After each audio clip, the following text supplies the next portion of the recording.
Hello दोस्तों, मैं सनी कुमार स्वागत करता हूं आप सभी को मेरे इस यूट्यूब चैनल पे। आई होप आप लोग अच्छे होंगे और आपकी तैयारी बहुत अच्छी चल रही होगी। तो आज हम लोग का टॉपिक है भारत की मिट्टियाँ यानी सॉइल्स ऑफ इंडिया, जो आपके एग्ज़ाम में इसे 1 से 2 क्वेश्चन पूछे जाते हैं, चाहे वो आपका किसी तरह का एग्ज़ाम हो, दरोगा का एग्ज़ाम हो, बिहार दरोगा का, या फिर बिहार एसएससी का एग्ज़ाम हो, बीपीएससी का एग्ज़ाम हो, या फिर एसएससी रेलवे, कोई भी एग्ज़ाम हो, उस एग्ज़ाम में इस मिट्टी क्वेश्चन टॉपिक से क्वेश्चन पूछे जाते हैं। यहाँ आपका दरोगा एग्ज़ाम में हर एक साल मिट्टी से क्वेश्चन पूछे गए हैं। तो आप लोग इस वीडियो में बने रहिए। वीडियो पसंद आता है तो वीडियो को लाइक कीजिएगा, सब्सक्राइब कीजिएगा और ज़्यादा से ज़्यादा शेयर कीजिएगा। इस टॉपिक में आपके सभी प्रीवियस ईयर में जो क्वेश्चन पूछे गए हैं, आपके पिछले एग्ज़ाम में जो क्वेश्चन पूछे गए हैं, वही क्वेश्चन इस वीडियो में हैं। तो क्वेश्चन करवाऊंगा, सारा ऑथेंटिक क्वेश्चन होगी। तो चलिए शुरू करते हैं। पहले मृदा किसे कहते हैं यानी सॉइल किसे कहते हैं।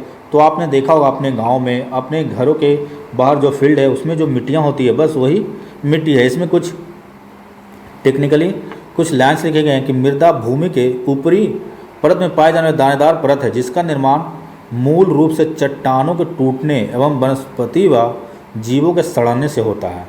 ठीक है, तो मेनली जो मिट्टी का निर्माण होता है वो चट्टानों के अपर्दन यानी उनके एरोजन से होता है, जो नदियों द्वारा उसे काटा जाता है या फिर बहुत लंबे समय तक हवा है ना धूप द्वारा अपर्दन से होता है यानी एरोजन से। अब देखते हैं क्वेश्चन ये आपको बना हुआ है कि पेडोलॉजी यानी मिट्टियों का अध्ययन किया जाता है, स्टडी ऑफ सॉइल क्वेश्चन पूछेगा। स्टडी ऑफ सॉइल कुछ होगा तो ये पेडोलॉजी होगा। ये आपका एक क्वेश्चन बना हुआ है। चलिए अब देखते हैं। तो भारतीय कृषि अनुसंधान परिषद ने मिट्टियों को 8 प्रकार के यानी मिट्टियों को 8 भागों में बांटा है। किसने बांटा है? तो भारतीय कृषि अनुसंधान परिषद। अब देखते हैं भारत में सबसे ज़्यादा जो मिट्टी पाई जाती है वो 4 प्रकार की मिट्टी सबसे ज़्यादा भारत में पाई जाती है। इसका ट्रिक भी दिया है JLKLT यानी जलोढ़ मिट्टी, जो भारत में सबसे ज़्यादा प्रतिशत इसकी मिट्टी का जलोढ़ मिट्टी का है। ठीक है, जलोढ़ मिट्टी उस मिट्टी को कहते हैं जो नदियों द्वारा बहा कर लाया जाता है। तो आपको पता है कि भारत में बहुत बड़ी नदियों का बेसिन है, जैसे गंगा नदी बेसिन, ब्रह्मपुत्र नदी बेसिन, गोदावरी नदी बेसिन, कृष्णा। ठीक है, तो इन सभी नदियों के बेसिन में जो मिट्टी पाया जाता है वो जलोढ़ मिट्टी होती है। और ये जलोढ़ मिट्टी बहुत ही उपजाऊ होती है ना, बहुत फर्टिलिटी इसमें पाई जाती है। अब देखते हैं दूसरा लाल मिट्टी। ठीक है ना, ये लाल मिट्टी का लाल रंग पूछा जाता है क्वेश्चन में, किसके कारण होता है? तो आयरन ऑक्साइड में, यानी जो चट्टानों में आयरन ऑक्साइड होता है उसके कारण ये मिट्टी लाल होती है। तीसरा देखिए काली मिट्टी। तो काली मिट्टी बहुत ही उपजाऊ मिट्टी होती है जिसमें कपास की खेती की जाती है। इसका एक नाम रेगुड़ मिट्टी भी है। चौथा देखिए लेटराइट मिट्टी। तो लेटराइट मिट्टी ये अम्लीय मिट्टी होती है। एग्जाम में आपको इस तरह से क्वेश्चन पूछा जाएगा कि निम्न में से किस मिट्टी में अम्लता पाई जाती है, कौन सी मिट्टी अम्लीय होती है? तो लेटराइट मिट्टी। इस मिट्टी में काजू कॉफ़ी की खेती की जाती है। तो चलिए देखते हैं कि तो देखते हैं भारत में सभी मिट्टियों में मुख्यतः 3 तत्वों की कमी होती है। भारत में जितनी मिट्टी है उसमें 3 तत्व मुख्य रूप से नहीं पाया जाता, जिसमें है नाइट्रोजन, फास्फोरस और ह्यूमस, यानी जो जीव जंतु मरते हैं उनके अवशेष ह्यूमस। तो इन सभी कमी पाई जाती है। अब देखते हैं कि भारतीय कृषि अनुसंधान जो संस्थान वो कहाँ है? नई दिल्ली में, और इसकी स्थापना 1905 यानी अंग्रेजों के समय में कराई गई। तो ये बात आप ध्यान रखिएगा। इन्होंने ही बताया था कि 8 प्रकार की मिट्टियाँ होती है, जिसमें भारत में 4 प्रकार की प्रमुख मिट्टियाँ पाई जाती है। चलिए अब देखते हैं आगे। तो पहला जो टॉपिक है आपका वो जलोढ़ मिट्टी का है ना, जिसको एलुवियल सॉइल के नाम से जानते हैं। जलोढ़ मिट्टी को दोमट मिट्टी, कछारी मिट्टी या कॉप मिट्टी भी कहा जाता है। ठीक है, इस तरह से आप याद रखिएगा कि कॉप मिट्टी किसे कहते हैं? तो कॉप मिट्टी जलोढ़ मिट्टी को ही, दोमट मिट्टी जलोढ़ मिट्टी को, या कछारी मिट्टी। ये 3 टाइप का नाम इसका है ना, दोमट मिट्टी, कछारी या कॉप मिट्टी। ठीक है, ये सब मैं बताया कि ये देखिए आपके सीजीएल एग्जाम में पूछा गया क्वेश्चन है। ठीक है, तो इसे आप लोग इसे नोट कीजिएगा कॉपी में, या फिर वीडियो को 2-3 बार देखिएगा तो चीज़ें ज़्यादा समझ में आएगी। अब देखते हैं जलोढ़ मिट्टी। तो जलोढ़ मिट्टी नदियों द्वारा है ना पहाड़ी क्षेत्र से लाकर मैदानी क्षेत्र में बिछा दी जाती है। ठीक है, ये पर्वतों को, पहाड़ों को काट काट कर इरोजन कर कर चीज़ों को लाती है और पहाड़ और जो समतल क्षेत्र तो वहाँ भर देती है। तो वहीं पे बहुत ज़्यादा खेती होती है। और ये जो मिट्टी है तो जलोढ़ मिट्टी ये बहुत उपजाऊ, यानी इसकी फर्टिलिटी रेट बहुत ज़्यादा फर्टाइल होती है।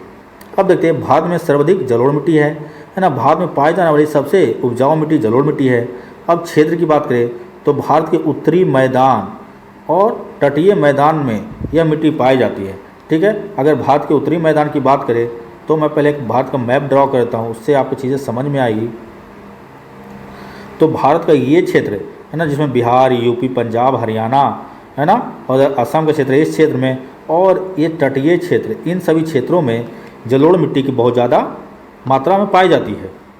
ठीक है, अब देखते हैं इसमें प्रचुरता होती है चूना की और पोटेशियम की, और कमी नाइट्रोजन, फास्फोरस और ह्यूमस की।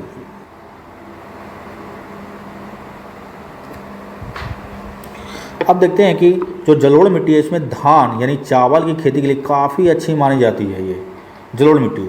ठीक है, साथ ही में गेहूँ, मक्का, तिलहन, आलू की खेती भी इसमें बहुत अधिक मात्रा में होती है। यानी उत्तर भारत की बात करें इसमें गेहूँ, मक्का, तिलहन, और सबसे ज़्यादा तो ये चावल की खेती के लिए प्रमुख है।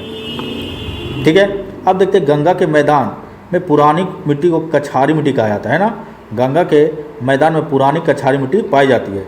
जलोढ़ मिट्टी, तो ये जलोढ़ मिट्टी दो प्रकार की होती है, एक बांगड़, दूसरा खादड़ है ना। बांगड़ और खादड़। बांगड़ मिट्टी पुरानी जलोढ़ मिट्टी को जो कभी कदार बाढ़ के कारण 5 साल 7 साल ये बनता है,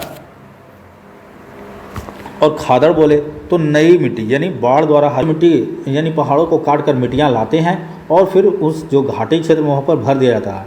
तो ये मिट्टी नई होती है, हर एक साल बाढ़ आता है, इस मिट्टी को बनाती है। तो नई मिट्टी को खादड़ बोलते हैं और पुरानी जलोढ़ मिट्टी को बांगड़ कहा जाता है। ये बातें आप ध्यान रखिएगा। अब देखते हैं खादड़। तो बिहार में हर साल बाढ़ आती है क्योंकि नेपाल द्वारा उत्तरी क्षेत्र में पानी छोड़ा जाता है, जिसके कारण बिहार के आसपास का सभी क्षेत्र पानी में डूब जाता है, और साल भर में नटनियों द्वारा नई मिट्टी बिछाई जाती है, इसे खादड़ कहते हैं, है ना। चलिए, में सबसे ज़्यादा उपजाऊ मिट्टी कौन सी है, तो ये जलोढ़ मिट्टी है। ठीक है, जलोढ़ मिट्टी भारत के उत्तरी मैदान में और तटीय भागों में पाया जाता है। इसमें खेती किसकी होती है, तो सबसे ज़्यादा धान की खेती होती है। चलिए, इतना तो जलोढ़ मिट्टी से देखें। अब देखते हैं काली मिट्टी, जिसे रेगुड़ मिट्टी कहा जाता है ना। काली मिट्टी, इससे क्वेश्चन बहुत पूछा गया है, रेगुड़ मिट्टी के नाम से भी जाना जाता है। ये कपासीय मिट्टी होती है। चलिए देखते हैं इसका। देखिए, इसमें बहुत सारा क्वेश्चन, इसमें बहुत सारे एग्जाम में क्वेश्चन पूछा गया इससे।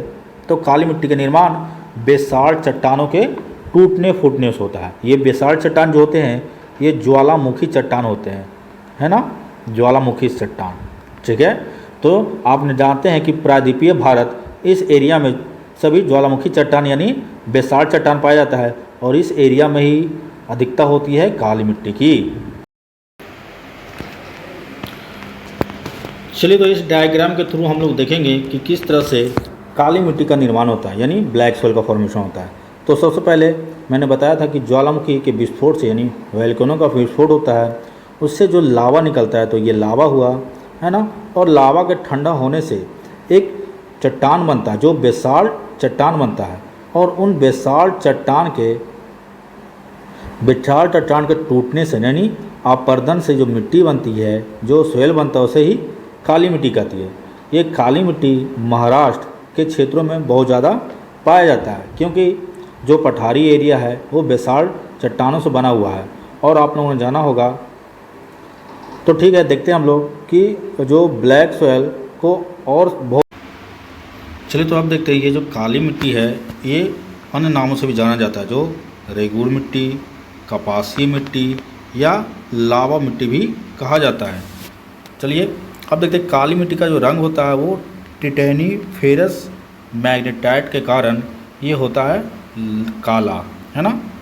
चलिए, अब देखते हैं किस क्षेत्र में पाया जाता है। तो मध्य प्रदेश, गुजरात, महाराष्ट्र और उत्तरी कर्नाटक के क्षेत्र में काली मिट्टी पाया जाता है। प्रायद्वीपीय भारत में काली मिट्टी सबसे ज़्यादा पाई जाती है, मैंने आपको बताया। अब देखते हैं काली मिट्टी का सबसे ज़्यादा विस्तार महाराष्ट्र राज्य में है। तो इस तरह से क्वेश्चन पूछा गया कि किस राज्य में काली मिट्टी सबसे ज़्यादा पाई जाती है, तो वो आपका महाराष्ट्र होगा। काली मिट्टी कपास की खेती के लिए सबसे प्रसिद्ध है, ये आपका VVI यानी बहुत इंपॉर्टेंट क्वेश्चन है।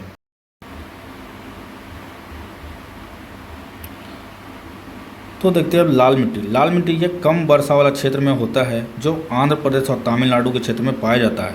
प्रायद्वीपीय भारत में कम वर्षा वाले क्षेत्र में पाई जाती है। ठीक है, इसमें लाल मिट्टी का रंग फेरस ऑक्साइड के कारण यह लाल होता है। इसमें लोहा और सिलिका की मात्रा यानी आयरन और सिलिका की मात्रा सबसे ज़्यादा होती है। मुख्य रूप से यह आंध्र प्रदेश, तमिलनाडु, नागालैंड, महाराष्ट्र और कर्नाटक के क्षेत्रों में पाया जाता है।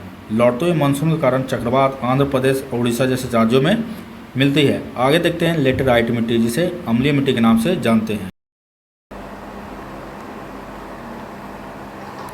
चलिए, तो चौथी जो मिट्टी थी वो थी लेटेराइट मिट्टी, है ना। लेटेराइट, ये लेटेराइट मिट्टी, इसको अम्लीय मिट्टी, है ना, ये एसिडिक होती है, अम्लीय होती है, इसका प्रकृति अम्लीय होता है। और ये जो अम्लीय मिट्टी है ना, ये जो अम्लीय मिट्टी है ये अम्लीय मिट्टी है, ठीक है। ये आपको पहाड़ी क्षेत्रों में मिट्टी मिलती है, पहाड़ी पर्वतीय, है ना, पर्वतीय क्षेत्रों में लेटेराइट मिट्टी आपको देखने को मिलेगी। इस मिट्टी की खासियत होती है कि इसमें आप कॉफ़ी की खेती, काजू, है ना, इन सभी की खेती बहुत ज़्यादा होता है लेटेराइट मिट्टी में। तो ये सभी आपके एग्जाम में क्वेश्चन इस तरह से पूछे जाते हैं। चलिए, तो चौथी जो मिट्टी थी वो थी लेटेराइट मिट्टी, है ना। लेटेराइट, ये लेटेराइट मिट्टी, इसको अम्लीय मिट्टी, है ना, ये एसिडिक होती है, अम्लीय होती है, इसका प्रकृति अम्लीय होता है। और ये जो अम्लीय मिट्टी है ना, ये जो अम्लीय मिट्टी है ये अम्लीय मिट्टी है, ठीक है। ये आपको पहाड़ी क्षेत्रों में मिट्टी मिलती है, पहाड़ी पर्वतीय, है ना, पर्वतीय क्षेत्रों में लेटेराइट मिट्टी आपको देखने को मिलेगी। इस मिट्टी की खासियत होती है कि इसमें आप कॉफ़ी की खेती, काजू, है ना, इन सभी की खेती बहुत ज़्यादा होता है लेटेराइट मिट्टी में। तो ये सभी आपके एग्जाम में क्वेश्चन इस तरह से पूछे जाते हैं। तो आप लोग इस वीडियो को लास्ट तक देखिएगा। तो आप लोग इस वीडियो तो ये वीडियो मैं यहीं पे ख़त्म करता हूँ। बाकी जो इम्पोर्टेंट बात थी मैं इस वीडियो में बताया, जो भी चीज़ें बताया वो आपके प्रीवियस ईयर यानी जो भी एग्ज़ाम हो चुके हैं वो एग्ज़ाम में क्वेश्चन पूछे गए हैं। तो आप लोग ध्यान से इसे अपने कॉपी में, नोटबुक में नोट कीजिए